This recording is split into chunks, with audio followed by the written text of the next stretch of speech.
വഞ്ചിയൊക്കെ ഇവിടുന്ന് വണ്ടി കയറ്റി വേറൊരു ബീച്ചിലേക്ക് കൊണ്ടുപോകാൻ മുട്ട ചാകര എന്തിട്ടാണെന്ന് നിങ്ങൾക്ക് അറിയാൻ പറ്റുമോ? അപ്പോൾ അതിനെക്കുറിച്ചുള്ളൊരു വീഡിയോ ഷോർട്ടായിട്ട് ഇടുള്ളൂ കേട്ടോ. അപ്പോൾ അതേ നമ്മളെ ബീച്ചിൽ കുറച്ച് കടൽ കൂടുതലാണ്, കുറച്ചല്ല നല്ല രീതിയിൽ കടൽ കൂടുതലാണ്. അപ്പോൾ ചാകരപ്പദമുള്ള സ്ഥലങ്ങളുണ്ട്, ചാകരപ്പദം എന്ന് പറയും. ചാകര വരണത് ഒരു മീനിൻ്റെ കൂട്ടം ഒന്നിച്ച് വരണല്ല. ഈ വീഡിയോ ആണ് കൂട്ടുകാരന്മാർ, ഞാൻ ഇതിൻ്റെ വീഡിയോ ഷോർട്ടായിട്ട് ഇടുള്ളൂ കേട്ടോ. അങ്ങനത്തെ ഇവിടെ നിന്ന് വഞ്ചിയൊക്കെ ആ ചാകര പദമുള്ള സ്ഥലത്തേക്ക് കൊണ്ടുപോകണ്ട. അപ്പോൾ ഇവിടെ നിന്ന് 3-4 വഞ്ചി കൊണ്ടുപോയി. അപ്പോൾ ലാസ്റ്റ് വഞ്ചിയാണ് ഈ കാണുന്ന വഞ്ചി, ഈ കാണുന്ന ദോസ്ത് വണ്ടിയിലാണ് അവർ കയറ്റി കൊണ്ടുപോകണത്.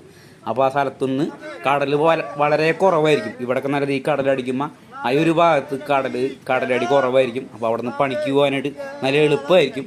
അതുകൊണ്ടാണ് കണ്ടില്ലേ വഞ്ചിയൊക്കെ കൂടി എല്ലാവരും കൂടി ഈ വണ്ടി കയറ്റിയിട്ട് അവിടെ കൊണ്ടുവന്ന് ഇറക്കിയിട്ട് അവിടെ നിന്ന് പുലർച്ചെ പണിക്ക് പോകാനായിട്ടൊരു ചെയ്യാൻ വേണ്ടിയാണ് കേട്ടോ ഈ വഞ്ചിയൊക്കെ ഇവിടെ നിന്ന് കൊണ്ടുപോകണത്. ഇവിടെ നിന്ന് ഒരുപാട് വഞ്ചിയൊക്കെ ആ ബീച്ചിലേക്ക് കൊണ്ടുപോയിട്ടുണ്ട്.